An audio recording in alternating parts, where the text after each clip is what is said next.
নমস্কার সুপ্রিয় বন্ধুরা, দেখছেন এই মুহূর্তের আবহাওয়ার গুরুত্বপূর্ণ খবর। আজ 26শে ডিসেম্বর বৃহস্পতিবার।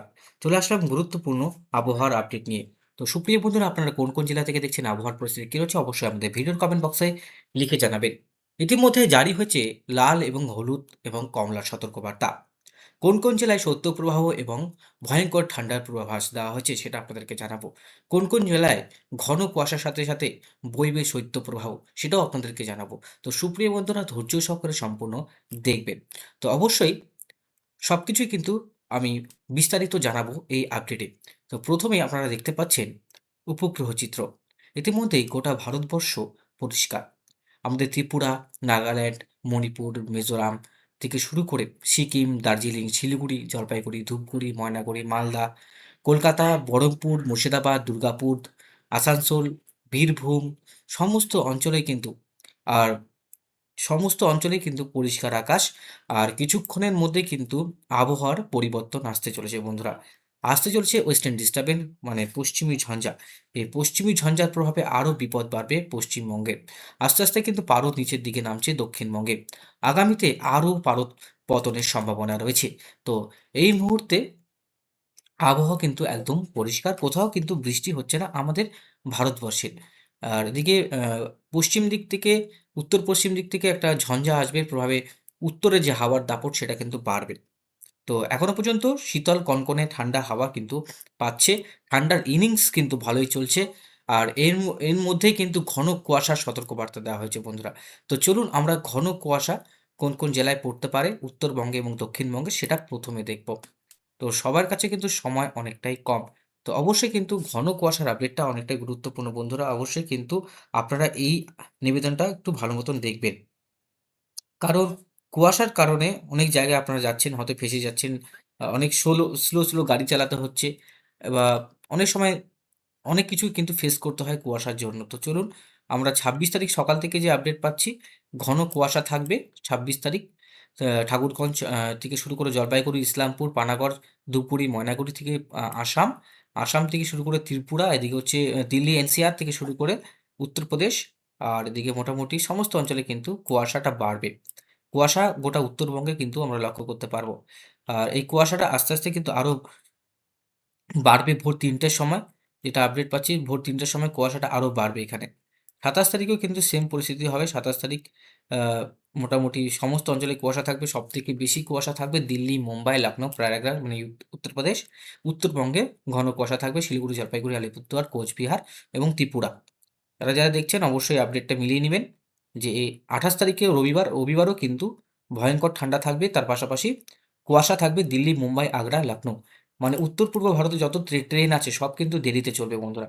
আপনারা ডিব্রুগড় থেকে যাচ্ছেন হয়তো আ দিল্লি, বা লখনৌ যাচ্ছেন, বা লখনৌ থেকে ডুবলিগড় যাচ্ছেন। মানে অনেকগুলো গাড়ি রয়েছে। সাইরাং এক্সপ্রেস ধরুন, কামরূপ এক্সপ্রেস ধরুন, আরও বিভিন্ন ট্রেন রয়েছে যারা উত্তর-পূর্ব ভারতে চলাচল করে। মানে উপর দিক দিয়ে, মানে এই অঞ্চলেই বরাবর চলাচল করে। সেই সব গাড়ি কিন্তু দেরিতে চলবে। প্রায় ৩ থেকে ৪ ঘন্টা দেরিতে আ চলতেও পারে। এরকম একটা আপডেট কিন্তু আমরা লক্ষ্য করতে পারছি। কুয়াশার কারণে সব ট্রেনই কিন্তু দেরিতে চলবে। আর এদিকে মোটামুটি ২৯ তারিখে আমরা লক্ষ্য করতে পারছি, ২৯ তারিখে কুয়াশাটা কমলেও উত্তর-পূর্ব ভারতে কুয়াশাটা বজায় থাকবে। ৩০ তারিখ থেকে কুয়াশা বাড়বে উত্তরবঙ্গে এবং দক্ষিণবঙ্গে। এর জন্য উত্তরবঙ্গে জারি হবে কমলা সতর্কবার্তা। মানে উত্তরবঙ্গের সমস্ত অঞ্চলেই কুয়াশা থাকবে।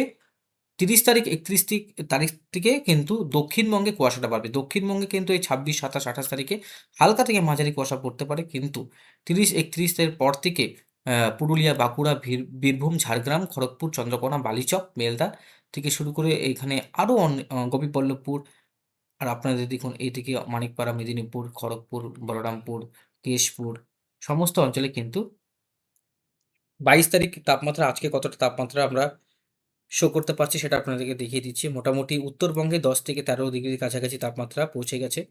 আর রিয়েল ফিল কিন্তু অনেকটাই কম করছি, যেহেতু ১৩ ডিগ্রি দেখাচ্ছে, আপনারা কিন্তু ৮ থেকে ৯ ডিগ্রি পাচ্ছেন। কারণ শীতল বায়ুর এখান থেকে প্রবাহিত, এই যে বায়ুটা এখান থেকে প্রবাহিত হয়ে নিচের দিকে আসছে। দেখুন এদিকে ১৪ ডিগ্রি সেলসিয়াস এবং এখানে ১৬ ডিগ্রি সেলসিয়াস। কিন্তু পশ্চিমে যে জেলাগুলো রয়েছে পুরুলিয়া, বাঁকুড়া, বীরভূম এই সমস্ত অঞ্চলে কিন্তু ঠান্ডাটা বেশি থাকবে। পশ্চিমে যেটা রাঁচির কাছাকাছি অবস্থান, দেখুন রাঁচিতে ১২ ডিগ্রি সেলসিয়াস। আমরা ২৩ তারিখ যদি যাই, ২৩ তারিখে তাপমাত্রা কিন্তু কতটা শো হচ্ছে সেটা আপনাদেরকে দেখিয়ে দিচ্ছি। ২৩ তারিখে মোটামুটি এই ঠান্ডাটা কিন্তু অনেকটাই আরও বাড়বে দক্ষিণবঙ্গের ক্ষেত্রে আমরা দেখতে পাচ্ছি প্রায় 14 ডিগ্রি সেলসিয়াস। উত্তরবঙ্গে দেখুন 15 ডিগ্রি সেলসিয়াস, মানে উত্তরবঙ্গে তখন কিন্তু আবার গরম দেখতে পাচ্ছি। ঠান্ডা আবার নিচের দিকে কিন্তু প্রচণ্ড ঠান্ডা 24 তারিখে। এবার এবার কিন্তু আবহাওয়ার অনেকটাই পরিবর্তন দেখুন। 24 তারিখে আমরা 4টার সময় দেখতে পাচ্ছি উত্তরবঙ্গে এবং দক্ষিণবঙ্গে একটু তাপমাত্রা আবার বাড়বে আবার কমবে, 13-14 ডিগ্রি সেলসিয়াসের কাছাকাছি লক্ষ্য করতে পারছি। 25 তারিখ 25শে ডিসেম্বর কি হচ্ছে, 25শে ডিসেম্বরের তাপমাত্রা কততে, 15তে। এদিকে 12 ডিগ্রি সেলসিয়াস 13 ডিগ্রি সেলসিয়াস আমরা লক্ষ্য করতে পারছি। তো এদিকে ধানবাদ এর কাছাকাছি আমরা লক্ষ্য করতে পারছি এ সমস্ত অঞ্চলে। দক্ষিণবঙ্গে কত, প্রায় 14 ডিগ্রি, পুরুলিয়া বাঁকুড়া বীরভূম এই সমস্ত অঞ্চলে 14, মালদাতে প্রায় 15 ডিগ্রি সেলসিয়াস সর্বনিম্ন। তারও নিচে থাকবে তাপমাত্রা। আমরা রিয়েল ফিল বা তাপমাত্রা অ্যাকুরেট কিন্তু আমরা লক্ষ্য করতে পারি না। যারা মোটামুটি এই ধরুন 14 ডিগ্রি সেলসিয়াস আবার বাড়ছে কমছে এরকম কিন্তু থাকবে সমস্ত অঞ্চলে। 12, 13, 14 এরকমই কিন্তু লক্ষ্য করা যাবে। তো যাই হোক, আবহাওয়ার পরিবর্তন তো থাকবেই। তো মোটামুটি সমস্ত অঞ্চলে আমরা লক্ষ্য করলাম যে তাপমাত্রা 13 থেকে 14 ডিগ্রি সেলসিয়াসের কাছাকাছি থাকবে। এক্সট্রিম ফরকাস্ট কী বলছে দেখুন, এই যে অঞ্চলে প্রচণ্ড ঠান্ডা লক্ষ্য করা যাচ্ছে, 22 তারিখে ঠান্ডাটা আবার একটু কমবে। 21 তারিখে এই অঞ্চলগুলোতে প্রচণ্ড ঠান্ডা রয়েছে, আরারিয়া, পূর্ণিয়া, দিনাজপুরে। 22 তারিখ, 23 তারিখ, 24 তারিখ, 25 তারিখ, 26 তারিখে আবার ঠান্ডা থাকছে দক্ষিণবঙ্গে। 27 তারিখেও কিন্তু ঠান্ডা দক্ষিণবঙ্গে থাকবে। মানে মোটামুটি 26 তারিখে শৈত্যপ্রবাহ চলবে, 27 তারিখেও শৈত্যপ্রবাহ চলবে, 25 তারিখেও কিন্তু শৈত্যপ্রবাহ চলবে দক্ষিণবঙ্গে। দক্ষিণবঙ্গে কন্টিনিউভাবে কিন্তু শীতটা থাকবে বন্ধুরা। শীতের পাশাপাশি বৃষ্টির কোনো কিন্তু সম্ভাবনা এখন নেই, বৃষ্টি এখন হবে না। তো যাই হোক, মিথ্যা কথা বলে লাভ নেই, বৃষ্টির কোনো সতর্কবার্তা নেই বন্ধুরা। আশা করি বোঝাতে পারলাম আপনাদেরকে। তো আমরা দেখতে পাচ্ছি ঘোলাটে আবহাওয়া রয়েছে, কুয়াশা কিন্তু সব জায়গায় থাকছে বন্ধুরা, ঠিক আছে? তো ধন্যবাদ, ভালো থাকবেন এবং সুস্থ থাকবেন।